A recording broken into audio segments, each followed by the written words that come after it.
So let's go to our outlier detection. How can we use it in linear regression? Essentially, every time we get a residual, we try to find which one of these points basically do not follow these residuals, and then we remove that iteratively, and then we get to a final result. That's how we do the outlier detection. You're going to do the exact same thing for plane detection, for line detection, for circle detection, and for your least squares adjustment for your rigid body transformation as well.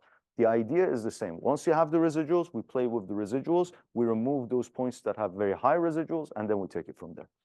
Okay, so if we just do a best fits line to these points, this is what we're going to see. This means that you are fitting a line to absolutely every point, right? But when you saw those points, you knew that those are actually the ones that are following a linear pattern, and the rest are basically removed. We need to give the computer that opportunity to understand that as well. So these are the best fit to all of the points, and this obviously is the best fit to all of these points. So we take a look at the residuals. If you take a look at the residuals, the outline observations are basically these guys, which correspond to this and this, from basically this best fit. What does this mean? Is that if we go from here, from an initial, let's say, estimation that is close enough or has some of these points, and we fit that line there, we then get the residuals, we would be able to identify that there are some that are going to be outliers. So from inside going outside, it's not that hard. The other way around would be a bit harder, but for that, we need to be able to rely on a few different methods. One is for us to basically use some genetic algorithm or something like that to be able to say, okay, let's start with some initial, let's say, populations, let's go and build, and then let's see which one gives us the least amount of, let's say, residuals or for our objective function. Another one is going to be ransack, which you guys use, which actually in this lecture, you're going to be working on that as well and completing that. And another one, if your initial observation in this situation is close enough, you can still use a z-score based method to basically bit by bit adjust it and remove all of those outliers as well. Okay, so we're going to do the z-score based. If you have the distribution, we typically say that these residuals are going to be normally distributed with good utility because the least squares adjustment is actually assuming normality of our data. So 68% of the data is within 1 sigma, 95% of the data is going to be in 2 sigmas. So as long as we can estimate the mean and the standard deviation of the underlying distribution of our residuals with respect to a particular best fit, in this case is going to be line or any type of linear regression, we would be able to basically remove all of those observations that are farther than plus or minus k times our sigma. That k depends on what, how many of these observations with what confidence we want to have. It's going to be 2 if we want to have 95%. It's going to be like 2.5 if we want to have what, I think 97.5, something like that. And if you want to have 99%, that would be 3 times as much. Plus or minus 3 times from the mean, we would be able to do that. So it depends on that. Okay, so how do we do this? Calculate the residuals. That's the first point. We know how to calculate the residuals, right? For every point for the best fit. We did this for, I think, in lecture 2. Estimate the robust mean of the residuals. This is what's important. There are some methods that you can utilize to estimate the robust means. What does that mean? That means the mean of the distribution of the residuals of the outlier free observation. That's what that means. That's what robust statistics basically means. You do the same thing for the standard deviation. We basically create the z-score, which is in essence going to be your residual minus your mean divided by your standard deviation. You've seen this before, right? Every time, and last semester I also talked about it a bit as well when we talked about PERT. Z-score is essentially a score for normality. What does that mean? That means that this standardizes your normal into a mean of 0 and a standard deviation of 1. And then you can go and take a look at the normal table to identify what your z is. In this case, we are only going to look at z's that are within plus or minus k times our sigma. So once we build this z like this, we go and get the absolute value of z, and we place it less than or equal to k. That k depends on what? That k depends on your confidence. 1 for 68% of the data, 2 for 95%, 3 for 99%. Okay? That's what that is. So the more the k here, the less outliers you're going to be eliminating in every iteration. Make sense? Okay. So K2 for covering 95% of the data. Okay, so how do we do it? One way that we can do it, median. Median of our observation is a good estimator of our mean. What does that mean? That, for instance, if we have 49% of all of our observations at infinity, okay, you can still get the mean that is not going to be infinity if we use median. That's what we mean by the breakdown value of it be 50%. If you just sum up all of those observations divided by the number of it, even if one of it is at infinity or is very, very large, it's going to skew your observation significantly, right? Makes sense? That's why median actually would give you some level of comfort, okay? The other one is minimum covariance determinants. We talked about that briefly as well, and that's our error ellipsoid.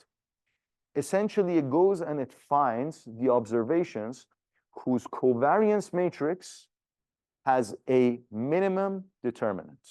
This by itself is an optimization problem, but there are some methods, especially for one dimension, you can actually get it direct and exact using some search algorithms. You can get it like that as well. So that for let's say the z-score situation, for one dimensional for your residuals, you would be able to extract that. And this is good for robust for also 50% outliers. The third, mode.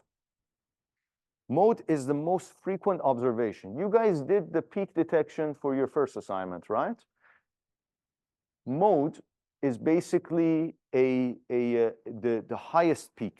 That's what that is. If you take a look at the residuals of a set of points, if the initial observation is close enough to your final, it would actually, the majority of your residuals would actually basically go towards one particular part, which is going to be your intercept for linear regression.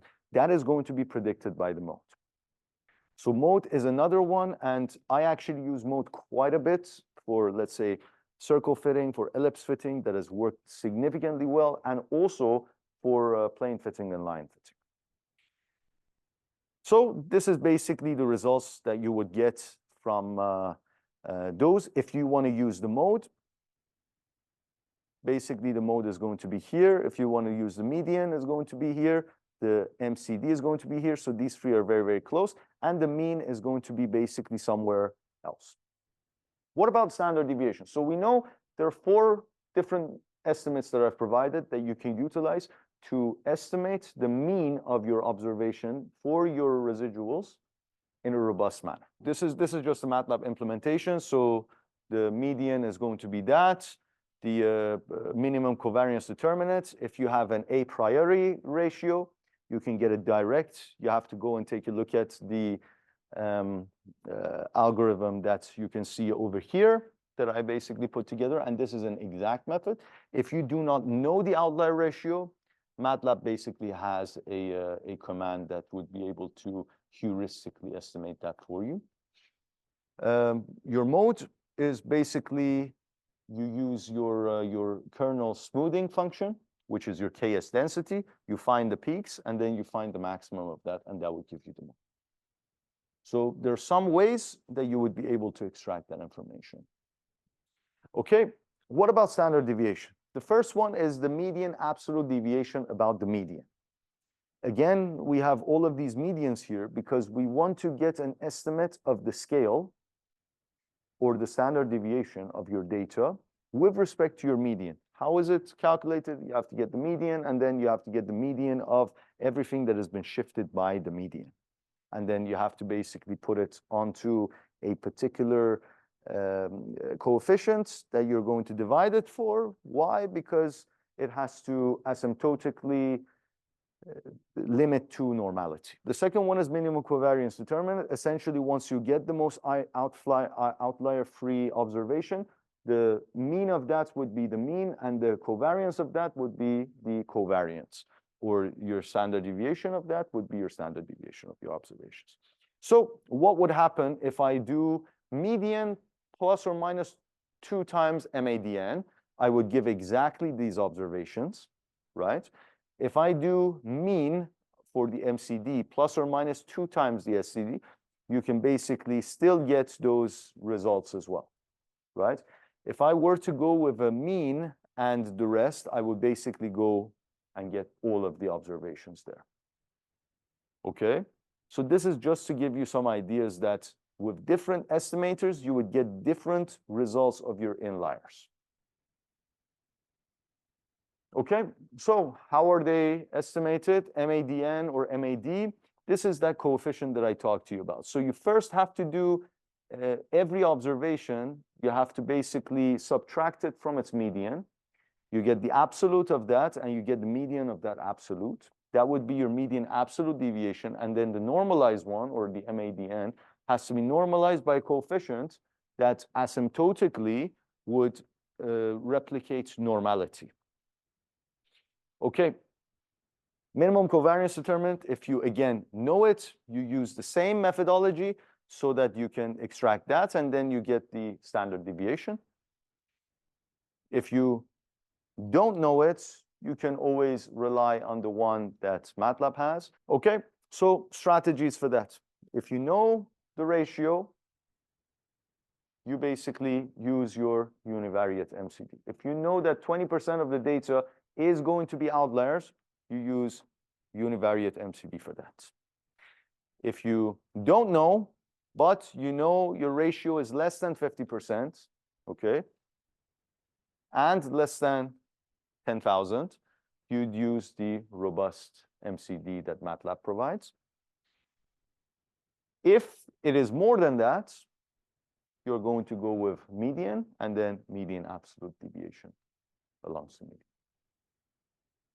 And if your outlier is over there, you're going to use the mode and your MAD. Essentially, what that means is I have some understanding of the nature of the data. If you do that, the first one is good. If you don't, then the last one is what I would recommend. For larger point clouds, I always go with options 3 and 4 because they're more practical. This is the other side of it. So this is a very accurate calculation. There's a lot of for loops and everything. It's exact MCD, right? Because of that, the first one is never the one that I personally go for, but if I know the results, that would be the most accurate. Okay, so moment of truth, let's see how they are going to score. So if I use exact MCD using the first strategy, this is basically the points. If I use strategy 2, which is the heuristic univariate MCD, this is going to be basically, this is the one that MATLAB provides. If I use basically the strategies 3 and 4, this is going to be the results. So which one is better? Yeah, so let's do it again, right? So that's the whole iteration part. We do it again enough times so that because already we are selecting in each of these methods, the ones that are inliers that you can observe are all still selected, okay? And the ones that have been outliers have been eliminated. You know, actually, the third and the fourth strategy is better because in the first iteration, 1, 2, 3, 4 of these outliers were removed. Whereas in the MCD, only one of them, with the other one is basically 3 of them that were removed.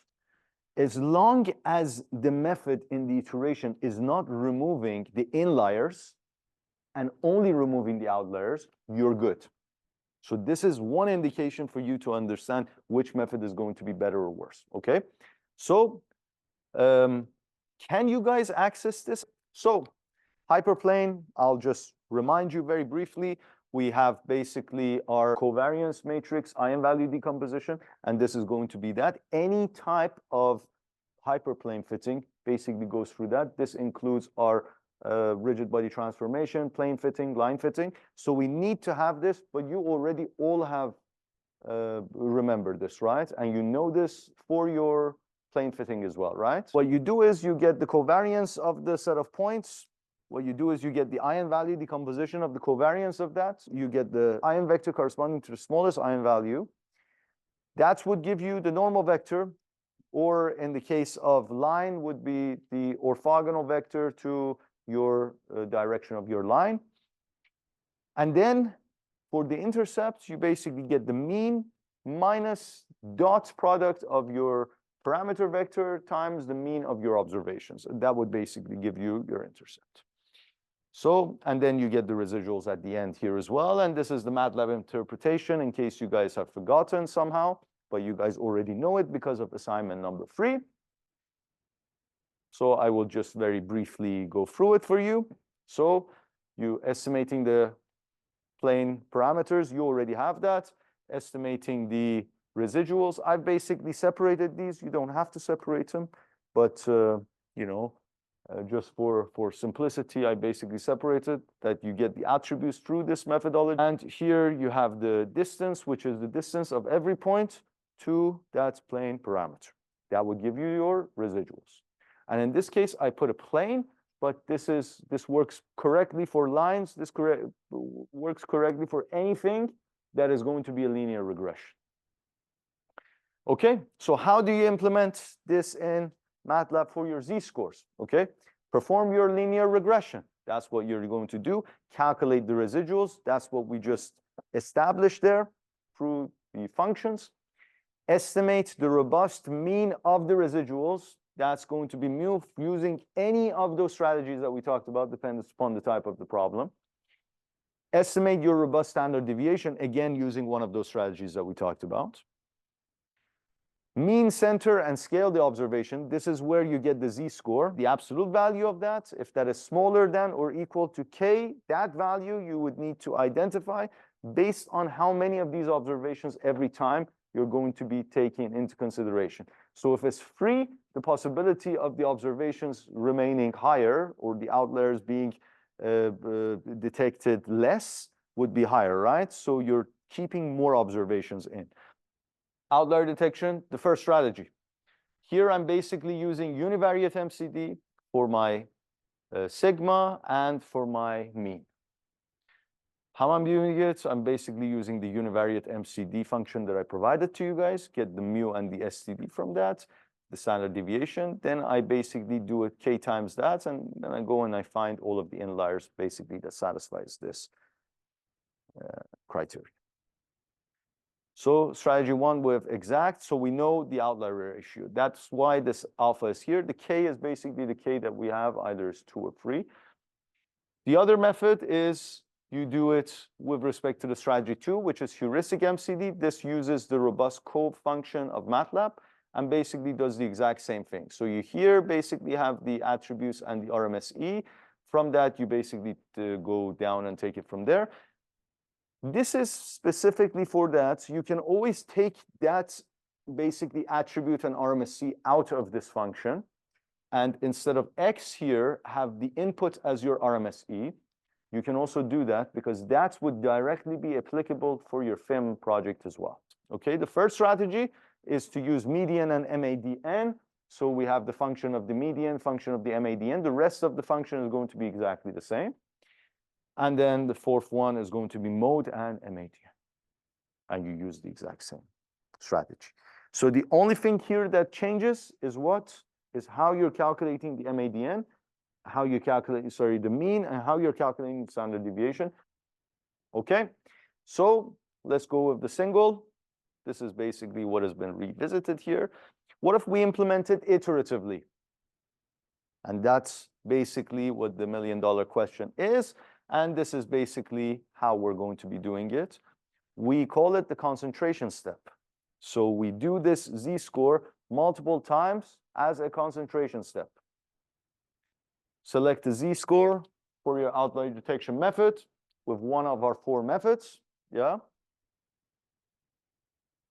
Find the inlier points. If the set difference between the index of the inlier points is empty between two iterations, then we basically say that this is going to be retaining, right? If it's not, we continue going forward and forward and forward. Essentially, what I'm saying is, if the method is not taking any more outliers out of our inlier sets, that means that the method is going to have to converge at that time. Nothing is changing between the two. So at this particular time, let's say 1 point is removed. The next time, another point is removed. The third time, no point is removed. That is when it's going to stop. Very simple one. Then you calculate the residuals, calculate the z function there for all points, and you find the final set is what satisfies this. So once you go through this, at the end here, probably something that I didn't mention in the concentration step is that you would get the mu and the sigma of all of the inlier points that satisfy step one, like the full step one. Those are all of your inlier points. You get the mean of that, you get the standard deviation of that directly, the classical one, right? That would give you the mu and the sigma that you're going to be using for all of the data to remove all of the other points there. This is a bit different because when you're doing the concentration, it concentrates it so much, sometimes it might even take some data points that are still inliers, but it might identify it as outlier. But as long as all of the points there are inlier points only, that is what counts. Then you get basically the mean and the standard deviation of that, and then you go and take a look at all of the data points, and then you go back and identify that, right? That's what this is. Okay, where is this coming from? Well, I guess all of you have read my paper, right? So here I explain very clearly what this concentration step is if we're using strategy number 4. Alpha only used in strategy 1. This is going to be how it is. So here, what I've basically done is I've said, okay, you have to specify the strategy. Based on the strategy, it goes and it identifies the inliers and outliers, and it goes and identifies all of the inlier functions as a particular set of points. Make sense? That's basically how we deal with outliers. So let's see what the results are. Okay, so this would be what I would recommend you to take a look at if you want to see what is going to be happening with different ones. You're going to be basically doing that. So I would recommend you doing that at home. What are the results? If you do it iteratively, the exact one basically gives these results. Essentially, everything is removed. The strategy 2, also everything is removed. But this one here has also not been basically detected. And then this is for the heuristic one. And here we knew how much or how many of the observations, more or less, with some, let's say, tolerance were different. And then this is the result actually for strategies 3 and 4. So here, this is actually the most accurate one in the sense of type 2 errors. That means that this one here slightly differed from the exact line, and it was able to identify that too. So it's very tight. How I've seen it in general is that if you are only looking at detection, making it a bit looser would be better, because the precision of your detection would be higher. What does that mean? That means that we can take a look and we can say, okay, these all appear to be on the same line, right? So if I want to look at this as my ground truth, all of these are on the same line. However, mathematically, these are more on the same line compared to these two, right? And this is, if you remember, I shared a few slides, I think the first lectures, on the pipe detection that I did. Do you remember? If you guys remember, my pipe detection was able to even identify those weld joints, right? It's because of this. These are basically those weld joints. It's slightly off, okay, but it doesn't follow the pattern of the other ones that are really, really pipe-like, okay? For model fitting, this is what you have to use. For detection, you can use a bit of a larger, let's say, parts, and you can say, okay, these points all belong to a pipe, or these points all belong to a line.